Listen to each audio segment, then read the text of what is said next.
सोचिए आसमान छूती इमारतें या मीलों लंबे पुल जो बाहर से बिल्कुल अभेद्य और चट्टान जैसे मजबूत दिखते हैं, वो अचानक अंदर से क्यों दरक जाते हैं।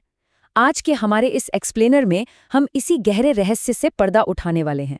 हम लिक्विड स्टील के उन छुपे हुए दुश्मनों की बात करेंगे जो चुपचाप अंदर ही अंदर इसकी ताकत को दीमक की तरह खा जाते हैं। तो सबसे बड़ा सवाल ये है कि एक ठोस स्टील का ब्लॉक जो देखने में एकदम परफेक्ट, एकदम बेदाग लगता है, वो अचानक अंदर से इतनी बुरी तरह क्यों चटक जाता है। बाहर से देखने पर तो स्टील हमें किसी मजबूत दीवार जैसा लगता है, राइट? लेकिन असली खतरा बाहर नहीं है। असली खतरा तो उन अदृश्य माइक्रोस्कोपिक दुश्मनों से है जो इसके ठीक अंदर घात लगाए बैठे हैं। और यही वो दिलचस्प गुत्थी है जिसे आज की मॉडर्न मेटलर्जी सुलझाने की कोशिश करती है। तो चलिए गहराई में उतरते हैं। आज हम समझेंगे कि लिक्विड स्टील के ये छुपे हुए दुश्मन आखिर हैं कौन, डीऑक्सीडेशन नाम की तकनीक से इन्हें कैसे बाहर निकाला जाता है, उन अदृश्य गैसों का क्या खतरा है जो हमें दिखती तक नहीं।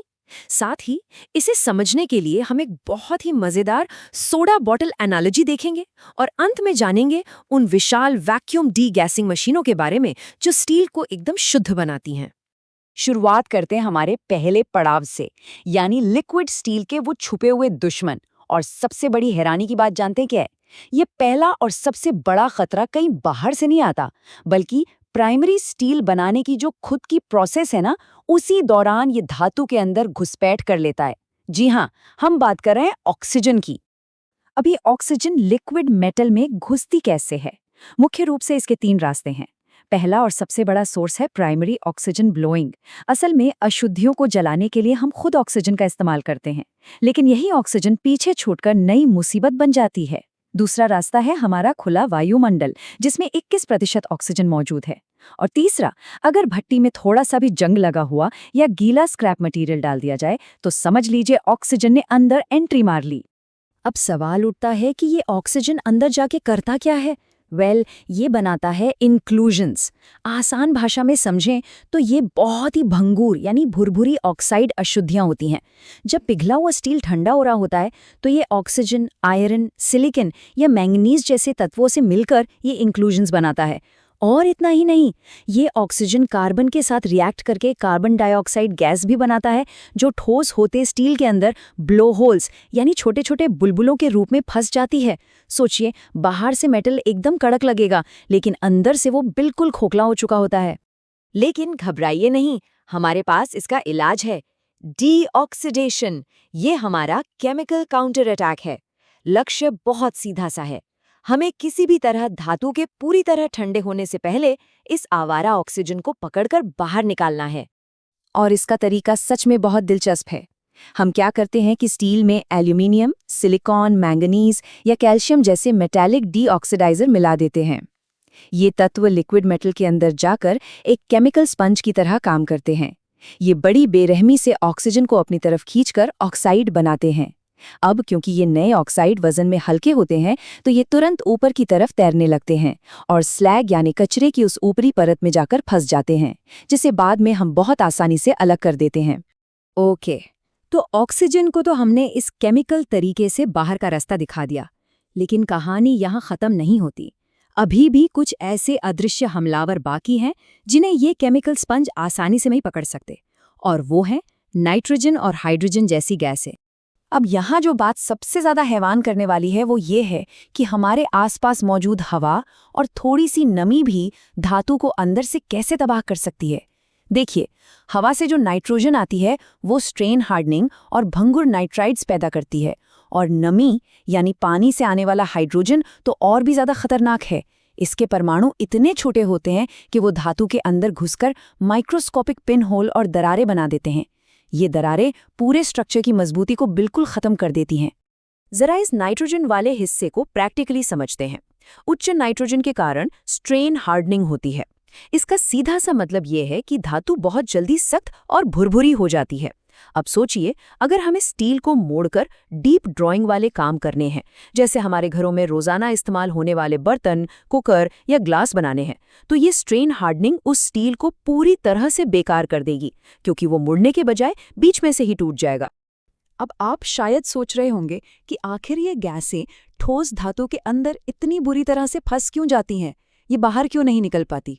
चलिए इसके पीछे की फिजिक्स को एक बहुत ही शानदार उदाहरण से समझते हैं, द सोडा बॉटल एनालॉजी। इसे ऐसे समझिए, जब लिक्विड बहुत गर्म होता है तो उसमें गैसों को घुलने की क्षमता बहुत ज़्यादा होती है। बिल्कुल वैसे ही जैसे उबलते हुए पानी में आप कितनी भी चीनी डाल दें, वो आसानी से घुल जाती है। लेकिन जैसे जैसे ये लिक्विड ठंडा होने लगता है, गैसों की घुलनशीलता अचानक से गिरने लगती है। अब जो गैसें अंदर फंसी हैं, वो बाहर निकलने के लिए छटपटाती हैं और मेटल के अंदर से अपना रास्ता खुद बनाती हैं। और यही वो रास्ते हैं जो बाद में खतरनाक दरारें और पिन होल बन जाते हैं, जिन्हें ढूंढने के लिए इंजीनियर्स को फिर अल्ट्रासोनिक टेस्टिंग का सहारा लेना पड़ता है। और ये पूरी प्रक्रिया पार्शियल प्रेशर के सिद्धांत को बहुत ही खूबसूरती से दर्शाती है। जब एक सोडा की बोतल सील बंद होती है तो उसके अंदर का हाई प्रेशर कार्बन डाइऑक्साइड को लिक्विड में पूरी तरह से घोल कर रखता है। लेकिन जैसे ही आप ढक्कन खोलते हैं, प्रेशर तुरंत गिर जाता है और वो सारी घुली हुई गैसें अचानक बुलबुले बनकर तेजी से बाहर आने लगती हैं। बिल्कुल यही थ्योरी है। बाहरी प्रेशर कम करने से गैस लिक्विड से बाहर निकलने पर मजबूर हो जाती है। तो फिर इस प्रेशर को कम कैसे किया जाए? यही एंट्री होती है वैक्यूम डीगैसिंग टेक्नोलॉजी की। इसे आप अंतिम शुद्धि कह सकते हैं। ये तकनीक पिघले हुए स्टील के विशालकाय लेडल्स पर बिल्कुल उसी सोडा बॉटल के ढक्कन वाला इफेक्ट डालती है, लेकिन बहुत ही बड़े इंडस्ट्रियल स्केल पर। इसमें एक बहुत ही कमाल की मशीन इस्तेमाल होती है, RH डीगैसर। इसके काम करने का तरीका सच में बहुत स्मार्ट है। इसमें 2 ट्यूब्स, जिन्हें स्नॉकल कहते हैं, उनके साथ एक बड़ा सा वैक्यूम चैम्बर होता है। फिर आर्गन गैस का इस्तेमाल करके लिक्विड मेटल की थोड़ी सी मात्रा को वैक्यूम में ऊपर खींचा जाता है। सबसे अहम बात है इसका लगातार सर्कुलेशन। पूरे की पूरी धातु को एक साथ वैक्यूम में डालने के बजाय थोड़ा थोड़ा करके लगातार गुजारने से ये प्रोसेस एकदम सटीक और अविश्वसनीय रूप से एफिशिएंट हो जाता है। और इसका रिजल्ट क्या होता है, ये नंबर देखिए, 1.6 ppm यानी पार्ट्स पर मिलियन। ये इतना छोटा आंकड़ा है कि यकीन करना मुश्किल है। RH तकनीक का इस्तेमाल करके हम हाइड्रोजन गैस को इस चरम सीमा तक यानी लगभग ना के बराबर कर देते हैं। और रेलवे ट्रैक जैसे हाई ग्रेड इंफ्रास्ट्रक्चर के लिए ये बिल्कुल ज़रूरी है, क्योंकि अगर पटरियों में थोड़ी सी भी गैस फंसी रह गई तो लाखों टन के प्रेशर से वो दरक सकती हैं। RH के अलावा हमारे पास 2 और वैक्यूम डीगैसिंग तरीके हैं। एक है VD यानी वैक्यूम डीगैसिंग। ये एक साधारण टैंक है जहां नीचे से आर्गन गैस बुलबुलों के रूप में मेटल को घुमाती है। हमारे घरों के दरवाजों और छतों में लगने वाले TMT बार्स के लिए ये एक बेहतरीन और किफ़ायती तरीका है। और दूसरा थोड़ा एडवांस तरीका है, VAD यानी वैक्यूम आर्क डीगैसिंग। इसमें 3 इलेक्ट्रोड लगे होते हैं जो वैक्यूम के दौरान भी धातु को लगातार गर्म रखते हैं। इससे वो सबसे बड़ी समस्या हल हो जाती है जहां लिक्विड मेटल प्रोसेस के बीच में ही ठंडा होने लगता था। इस पूरी प्रोसेस में एक बहुत ही ज़रूरी नियम है। जैसा कि कहा जाता है, अगर धातु में कोई हलचल या स्टिरिंग नहीं है तो बर्तन के तल पर बैठी गैसें कभी भी ऊपर के वैक्यूम तक नहीं पहुंच पाएंगी। और इसीलिए नीचे से आर्गन गैस डालकर धातु को लगातार हिलाना कोई ऑप्शन नहीं है, बल्कि एक सख्त भौतिक ज़रूरत है। यही वो चीज़ है जो सुनिश्चित करती है कि लिक्विड मेटल का हर एक कतरा घूमकर ऊपर आए और वैक्यूम के संपर्क में आकर शुद्ध हो जाए। तो ये पूरी जर्नी हमें एक बहुत ही गहरे और सोचने वाले सवाल पर लाकर खड़ी कर देती है।